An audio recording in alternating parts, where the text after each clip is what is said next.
بسم اللہ الرحمن الرحیم۔ حضرت جعفر صادق رحمۃ اللہ علیہ سے منقول ہے کہ بنی اسرائیل میں ایک دیندار شخص تھا جس کا معاملہ خدا کے ساتھ بہت اچھا تھا، اور اس کی ایک عورت تھی جو نہایت ہی خوبصورت تھی۔ اس دیندار شخص کو اپنی بیوی پر کسی وجہ سے بدگمانی ہو گئی، چنانچہ جب کبھی بھی وہ دیندار شخص باہر جاتا تو گھر کا دروازہ باہر سے بند کر کے تالا لگا کے جاتا۔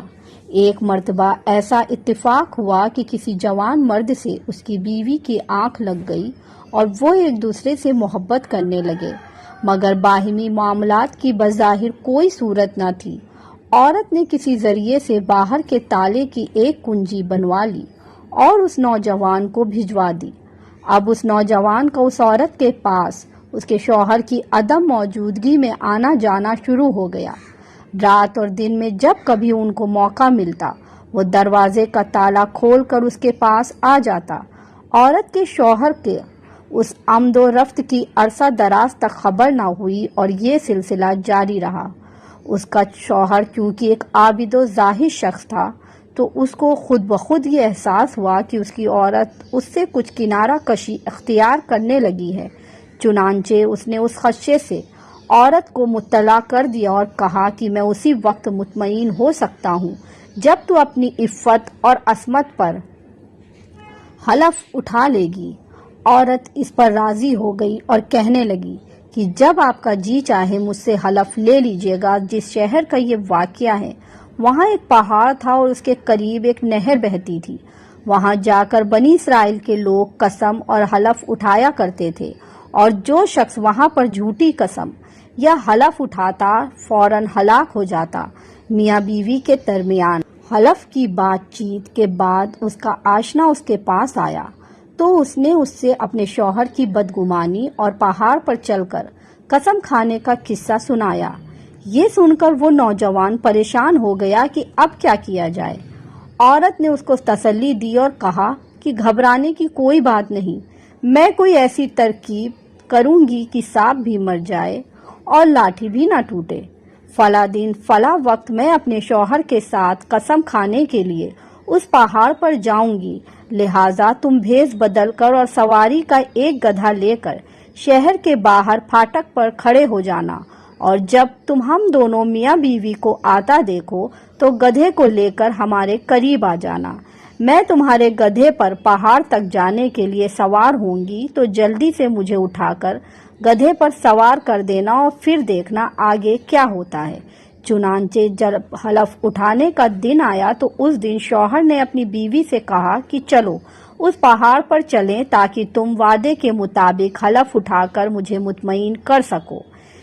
یہ سن کر وہ جلدی سے کپڑے بدلے بغیر ہی تیار ہو گئی اور کہنے لگی کہ میں پیدل پہاڑ پر نہیں جا سکتی۔ شوہر نے کہا چلو شہر کے پھاٹک پر کوئی گدھے والا کھڑا ہوگا، اس کا گدھا کرائے پر لے لیں گے۔ چنانچہ دونوں گھر سے چل دیے۔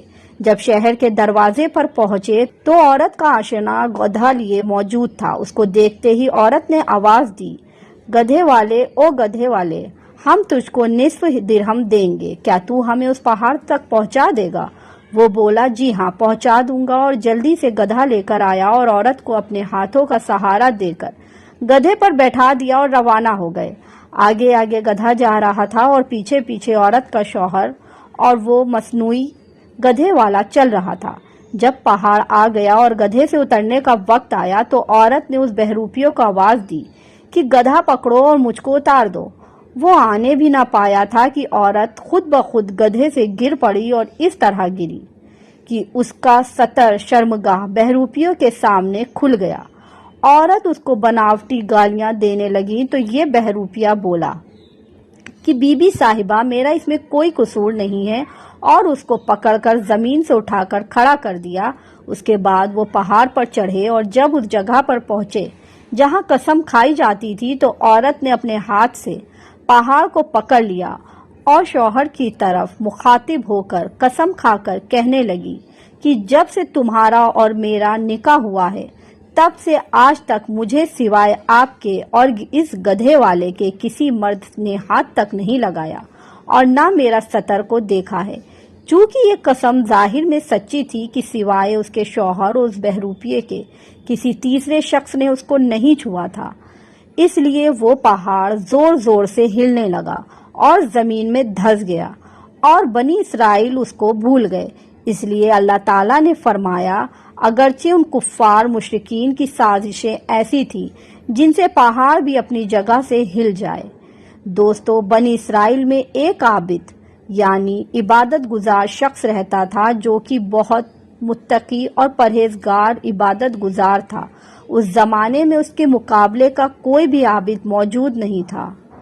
دوستو، کہانی کچھ یوں ہے کہ اس زمانے میں اس کے شہر میں 3 بھائی رہتے تھے۔ ان تینوں بھائیوں کی ایک اکلوتی اور جوان بہن تھی جو کہ کنواری تھی اور بلا کی حسین و جمیل تھی۔ اتفاق سے ان تینوں بھائیوں کو ایک جنگ پر جانا پڑ گیا اور انہیں فکر لاحق ہو گئی کہ ہم اپنی جوان بہن کو کس کے پاس چھوڑیں گے۔ انہیں کوئی ایسا قابل اعتبار شخص نظر نہ آیا جس کے پاس وہ اپنی بہن کو چھوڑ کر جاتے اور اس پر بھروسہ کرتے۔ لہٰذا انہوں نے فیصلہ کیا کہ شہر کے مشہور عبادت گزار کے پاس اپنی بہن کو چھوڑ جاتے ہیں، کیونکہ وہ تینوں بھائی اس کی پرہیزگاری سے واقف تھے۔ انہوں نے یہی سمجھا کہ ہماری بہن اس عابد کے پاس محفوظ رہے گی۔ چنانچہ وہ اپنی بہن کو لے کر عابد کے پاس پہنچے اور درخواست کی کہ جب تک ہم لڑائی سے واپس نہیں آ جاتے، آپ ہماری بہن کو اپنی سپردگی اور اپنی حفاظت میں رکھ لیں۔ ہمیں آپ کی پاک دامنی پر پورا یقین ہے۔ عابد نے انکار کیا اور ان سے اور ان کی بہن سے پناہ مانگی، لیکن تینوں بھائی اصرار کرنے لگے اور عابد سے کہنے لگے کہ ہماری نظر میں اور کوئی قابل بھروسہ انسان نہیں ہے جس کے پاس ہم اپنی بہن کو چھوڑ کر آئیں، اور نہ ہی ہم اپنی بہن کو اکیلے گھر میں چھوڑ سکتے ہیں۔ آپ کم از کم اس کی حفاظت تو کر سکتے ہیں۔ بے جا اصرار پر عابد نے ان کی درخواست کو قبول کر لیا اور ان سے کہا کہ اپنی بہن کو میرے عبادت خانے کے سامنے ایک گھر ہے، اس میں چھوڑ آؤ، میں اس کے کھانے پینے کا خیال رکھ لوں گا۔ وہ تینوں بھائی اپنی بہن کو اس گھر میں چھوڑ کر ہنسی خوشی مطمئن ہو کر چلے گئے۔ ایک مدت تک وہ لڑکی اس گھر میں رہتی رہی۔ آخر اس کے لیے کھانا لاتا، اپنے عبادت خانے کے دروازے پر رکھتا اور لڑکی کو آواز دے دیتا۔ وہ لڑکی اپنے گھر سے آ کر کھانا اٹھا کر لے جاتی۔ کچھ عرصے بعد شیطان نے عابد کو بہکانا شروع کر دیا۔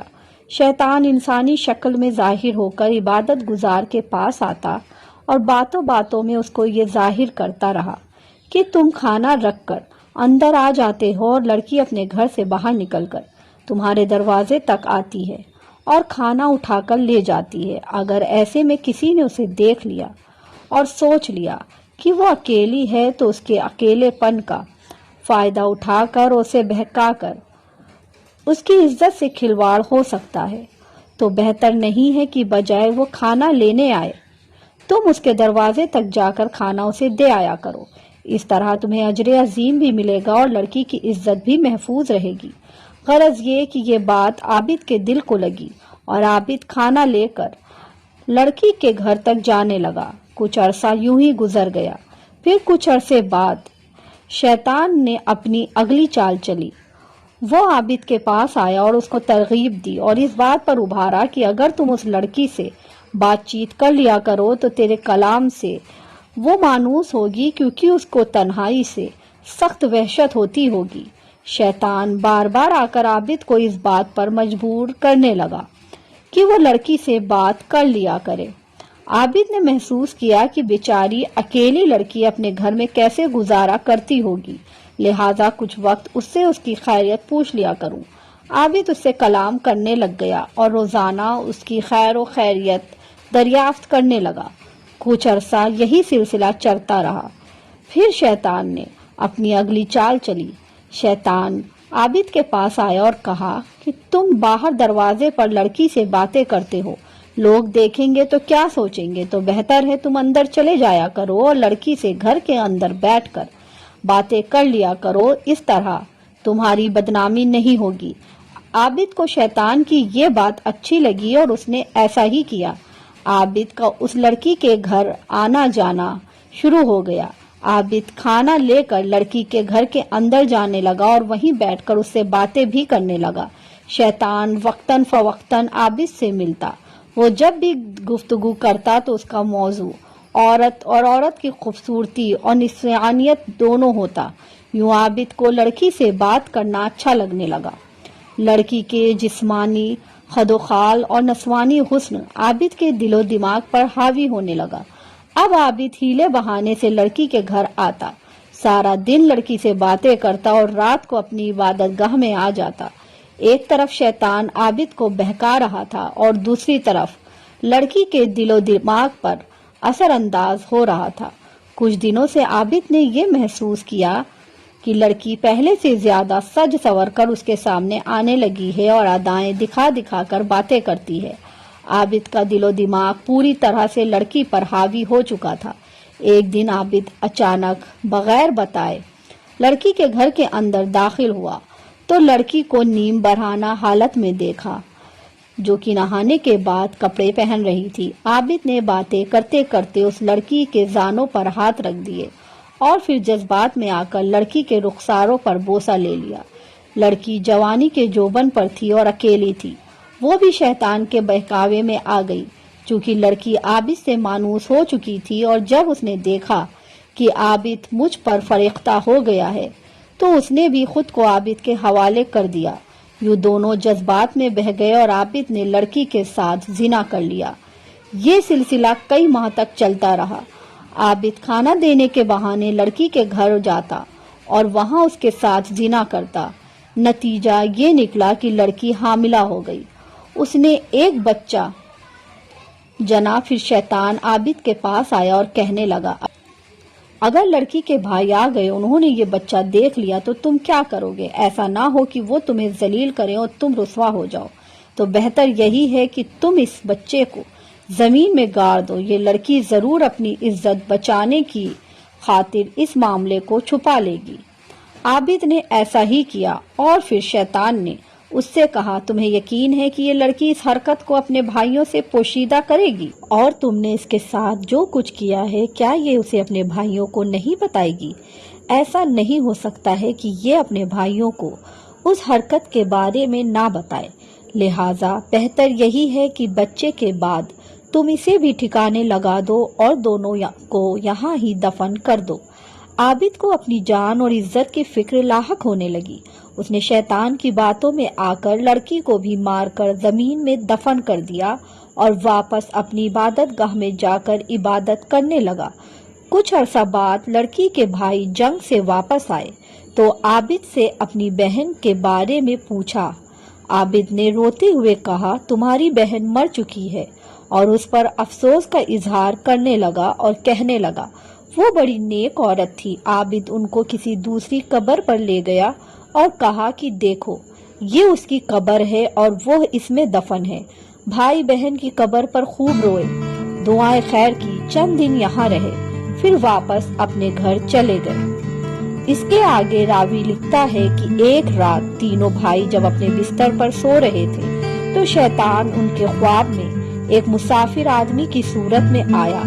پہلے بڑے بھائی کے پاس گیا اور اس سے اس کی بہن کا حال پوچھا۔ بھائی نے اسے بتایا کہ اس کی بہن مر چکی ہے اور اس کو قبر میں دفنا دیا گیا ہے۔ شیطان نے کہا، یہ سب جھوٹ ہے، تم نے یہ کیسے سچ مان لیا جو کچھ عابد نے تم سے کہا؟ اصل بات یہ ہے کہ تمہارے جانے کے بعد عابد تمہاری بہن کے ساتھ زنا کرتا رہا، جس کی وجہ سے وہ حاملہ ہو گئی اور اس نے ایک لڑکا جنا۔ عابد نے تمہارے ڈر اور اپنی عزت بچانے کی غرض سے اس بچے کو ماں سمیت موت کے گھاٹ اتار دیا اور اپنے گھر میں ایک گڑھا کھود کر دونوں کو اس میں دفن کر دیا۔ جس گھر میں تمہاری بہن رہتی تھی اس گھر کے اندر داخل ہوتے ہی وہ گڈھا دائیں جانب پڑا ہے، تم جاؤ اور اس میں جا کر دیکھ لو، تم کو دونوں ماں بیٹے اسی جگہ ملیں گے جیسے کہ میں نے تمہیں بیان کیا ہے۔ پھر شیطان منجھلے بھائی کے خواب میں آیا، اس سے بھی یہی کہا۔ پھر چھوٹے بھائی کے خواب میں آیا، اس سے بھی یہی گفتگو کی۔ جب صبح ہوئی، تینوں بھائی نیند سے بیدار ہوئے تو تعجب کی حالت میں تھے۔ ہر ایک نے دوسرے کو اپنا خواب بیان کیا۔ بڑے بھائی نے کہا، یہ خواب فقط ایک خیال ہے اور کچھ نہیں، یہ ذکر چھوڑو اور اپنا کام کرو۔ چھوٹے بھائی نے کہا، میں تو جب تک اس جگہ کو دیکھ نہ لوں باز نہیں آؤں گا۔ تو یوں تینوں بھائی اس گھر کی طرف چلے جس گھر میں اس کی بہن رہتی تھی۔ دروازہ کھولا اور وہ جگہ خواب میں بتائی گئی تھی اس کی تلاش کی۔ جب انہوں نے گڈھا کھودا تو اس کے اندر بچے اور اپنی بہن کو مردہ حالت میں پایا۔ انہوں نے عابد سے پوری کیفیت دریافت کی۔ چونکہ حقیقت سامنے آ چکی تھی جو عابد نے تسلیم کر لی اور اقرار کیا کہ واقعی مجھ سے یہ غلطی سرحد ہوئی ہے۔ انہوں نے وقت کے بادشاہ کے پاس جا کر عابد کی شکایت کی۔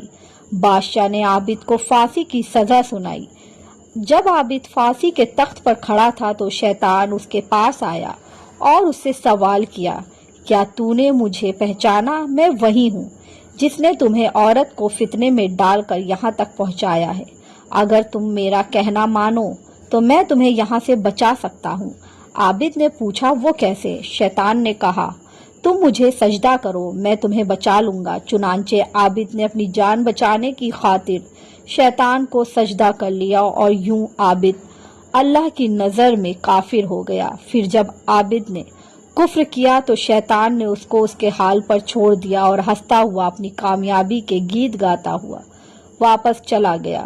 بادشاہ نے حکم دیا کہ عابد کو پھانسی دے دی جائے اور اس طرح عابد کو اس کے انجام تک پہنچا دیا گیا۔ دوستو، ہمیں اس کہانی سے یہ سبق ملتا ہے کہ شیطان ہمارا سب سے بڑا دشمن ہے۔ وہ کبھی دھن دولت، کبھی عورت اور کبھی دنیاوی لالچ دے کر انسان کو بہکاتا ہے۔ لہٰذا اللہ تبارک و تعالیٰ پر توکل کریں اور شیطان کی چالوں سے اپنے آپ کو بچائیں۔ اللہ تعالیٰ ہماری حفاظت فرمائے، آمین یا رب العالمین۔